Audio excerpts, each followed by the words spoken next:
लो भाइयों, check Republic का भी जो है पहला वीज़ा अपने पास रिसीव हो चुका है। ठीक है, मैं माफ़ी चाहूँगा दोस्तों, मैं आपको ना ज़्यादा प्रिंटेबल पेपर्स नहीं दिखा सकता, क्योंकि क्या है कि मैं बार बार उसको प्रिंट करता हूँ तो पेपर की और इंक की बड़ी बर्बादी होती है। ठीक है, तो जो मेरे भाई ने मेरे साथ में रिजल्ट्स देखने हो, मोस्ट वेलकम, आप कॉल पे आओ, हम आपको रिजल्ट दिखाएंगे, कोई टेंशन नहीं है।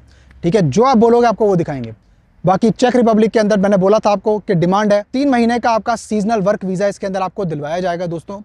मतलब दिलवाया जाएगा कि मतलब एम्बेसी के थ्रू। ठीक है, हम आपको जो है डॉक्यूमेंटेशन सर्विसेज का काम करवा के देंगे, जिसके अंदर आपका 3 महीने की आपको अपॉइंटमेंट है जो इंडिया से अवेलेबल है, या अगर आप गल्फ से अप्लाई करोगे तो बहुत सारी कंट्रीज़ में अपॉइंटमेंट अवेलेबल है। अब आपको कैसे मिलेगी मैं बता देता हूँ आपको। सिंपली सबसे पहले तो अप्लाई करने के लिए आपने जो है यहाँ पे कॉल मी करके ऑप्शन होगा, आपने जो है मेरे साथ में कंसल्टिंग शेड्यूल करनी है। ठीक है, अपने टाइम जोन के अनुसार जो है आप मेरे साथ में कॉल बना सकते हैं। कॉल बनाने के बाद में आपने जो है लिंक पे ज्वाइन करके कॉल पे आना होगा मेरे साथ में गूगल मीटिंग ऐप के ऊपर। उसके बाद आपने पहले अपने डाउट्स सारे क्लियर करने हैं कि क्या क्या डाउट्स हैं। उसके बाद में मैं जिम्मेदार हूँ आपके डाउट्स को क्लियर करने के लिए। ठीक है, जैसा कि मैं बोलता हूँ।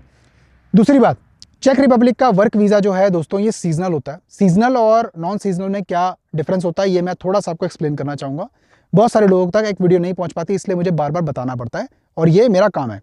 सीजनल वर्क वीज़ा दोस्तों आपका जो होता है ना, वो होता है आपका वर्कर्स को बुलाए जाने के लिए, कुछ टाइम के लिए काम करवाने के लिए एम्प्लॉयर जो है उसके एप्लीकेशन डालता है, और अप्रूवल मिलने पर बिना टीआरसी के, यानी कि बिना कोई रेजिडेंस परमिट के, सिर्फ एक वीज़े की ड्यूरेशन के अंदर जो आपके पासपोर्ट पर चिपका होगा उतना आपने काम करना है और वापस अपनी कंट्री जाना है। अनलेस अगर एम्प्लॉयर के पास कोई ऐसा सिस्टम हो कि जिसके अंदर वो आपको एक्सटेंशन या फिर कोई किसी तरीके का एम्प्लॉय कार्ड वीज़ा प्रोग्राम 2 साल वाला जो चेक रिपब्लिक का होता है ना, बहुत सारे भाइयों को पता होगा, तो उसमें स्विच करवा दे। तो ऐसा बहुत रेयर केस में होता है।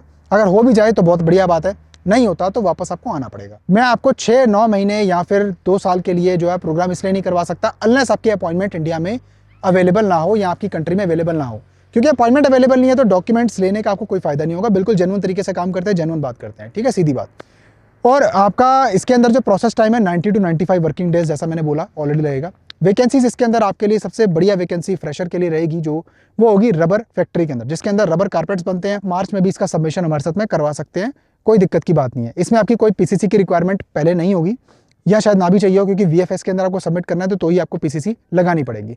वैकेंसी अपनी चूज करोगे, हम इसके अंदर आपको जो है पासपोर्ट कॉपी आपका रिक्वायर्ड होगा, पूरा ऑल पेजेस स्कैन, और आपका रेजिडेंस प्रूफ एक चाहिए होगा, जिसके बिहाफ पे हम आपका जो है अप्रूवल्स के लिए अप्लाई करेंगे। लेबर परमिट्स आएंगे, वर्क परमिट्स आएंगे, और उसके बाद में दोस्तों आपका मेन पैकेज रेडी होकर आपको आपकी होम कंट्री में मिलेगा। भाइयों, चेक रिपब्लिक वीएफएस आपने जो है टाइप करना है, वीएफएस चेक रिपब्लिक जो भी आपने टाइप करना है गूगल के ऊपर। उसके बाद में आपने जो है आपको रिजल्ट शो करेगा बुक अपॉइंटमेंट करके। बुक अपॉइंटमेंट पर क्लिक करने के बाद में दोस्तों आपके पास में सिंपली ऑप्शन आएगा अपना अकाउंट बनाने का, अकाउंट रजिस्टर करना है उसके ऊपर, और उसके बाद में अपनी ऑल शॉर्ट टर्म कैटेगरी के अपॉइंटमेंट्स के अंदर आप अपना सीजनल वर्क वीज़ा 3 महीने का अप्लाई कर सकते हैं। अपनी अपॉइंटमेंट आपने चेक करनी है, बुक नहीं करनी है। ठीक है, डॉक्यूमेंट्स आने के बाद में बुक करनी है। तो आप चेक कीजिए, अगर आपको 2 साल की मिल रही है तो आप 2 साल का भी डॉक्यूमेंटेशन का काम करवा सकते हैं दोस्तों। जैसे कि आपको मालूम है हमारी कंपनी का काम है documentation and consulting services only. हम आपको किसी प्रकार से वीज़ा की गारंटी या फिर पहले जॉब की गारंटियां या इमिग्रेशन अप्रूवल की कोई भी गारंटी नहीं देते हैं दोस्तों। ठीक है, क्योंकि हमारा काम ही नहीं है। ठीक है जी, हम काम करते हैं डॉक्यूमेंट्स के आउटकम के लिए। डॉक्यूमेंट्स और परमिट्स आपके अप्रूव हो जाते हैं, हम आपको सर्विस रेंडर करते हैं, जो बोलते हैं वही आपको करवा के देंगे, वही हमारी टर्म्स एंड कंडीशन में आपको लिखित में मिलेगा। इसके अलावा कोई भी फर्जी काम नहीं, कोई 1000% 2000% पहुंचा देंगे ऑन रीच, ये वो ऐसे करके जो एजेंट बोलते हैं सिर्फ एक क्लाइंट पक्का करने के लिए। मुझे कोई फर्क नहीं पड़ता। अगर आप किसी से करवाना चाहते हो काम, ठीक है, तो मेक श्योर कि उसकी पॉलिसीज बिल्कुल आपको पता होनी चाहिए, उसी कंपनी की पॉलिसीज वो क्या करते हैं वो पता होना चाहिए। कई भाई बोलते हैं ना मेरे को कई बारी कि हरी भाई क्या होगा बाद में, वहाँ जाने के बाद में हमारा एक्सटेंशन होगा नहीं। मेरे को नहीं मालूम भाई, हमारा काम खत्म, डॉक्यूमेंटेशन दे दिया, आप जानो, आपका एम्प्लॉयर जाने, आप देखो, है ना।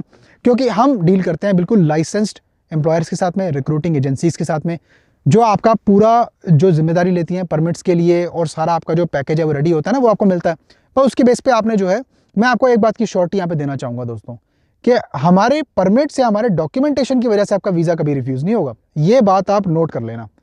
आपका वीज़ा रिफ्यूज़ होने के 4 कारण हो सकते हैं, जिसमें या तो एम्बेसी ने वीज़ा नहीं देना, कोई रीज़न की वजह से उनके इंटरनल प्रॉब्लम है, कोई कोटा रीच हो गया है, कुछ ऐसा कुछ है, या हो सकता है कि उनको ऐसा कुछ है कि वो नॉर्दर्न कैंडिडेट्स को वीज़ा नहीं देना चाहते, साउदर्न कैंडिडेट्स को वीज़ा देना चाहते हैं जो केरला साइड से हैं, ऐसा कुछ है। ऐसा भी होता है, बहुत केस में होता है ऐसा।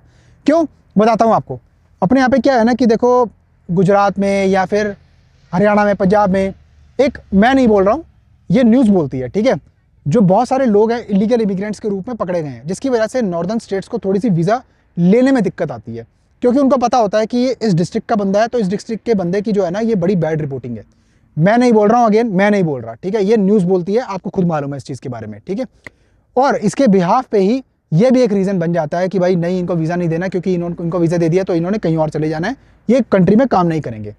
दूसरी बात है यहाँ पर कि अगर आपने लॉन्ग टर्म वीज़ा अप्लाई करना हो ना, तो मेक श्योर कि आप अगेन अपनी कंट्री में अपॉइंटमेंट ज़रूर चेक कीजिए, ठीक है। बहुत ही बढ़िया दोस्तों, ये बहुत ही बढ़िया प्रोडक्ट है। इस समय आपका जो सर्विस बहुत बढ़िया जाएगी इसकी, ठीक है। अप्लाई कर लो इसके अंदर। अप्लाई करने के लिए आपको पता ही है, अगर आपने वो मिस कर दिया तो आप नीचे जाओगे, कमेंट के अंदर जाओगे, कमेंट के अंदर भी मैंने पिन कर दिया है कॉल मी, कॉल करके जो ऑप्शन होगा आपने जो क्लिक करना है, दिन सेलेक्ट करके कॉल बना के अपना समय पे आना होगा।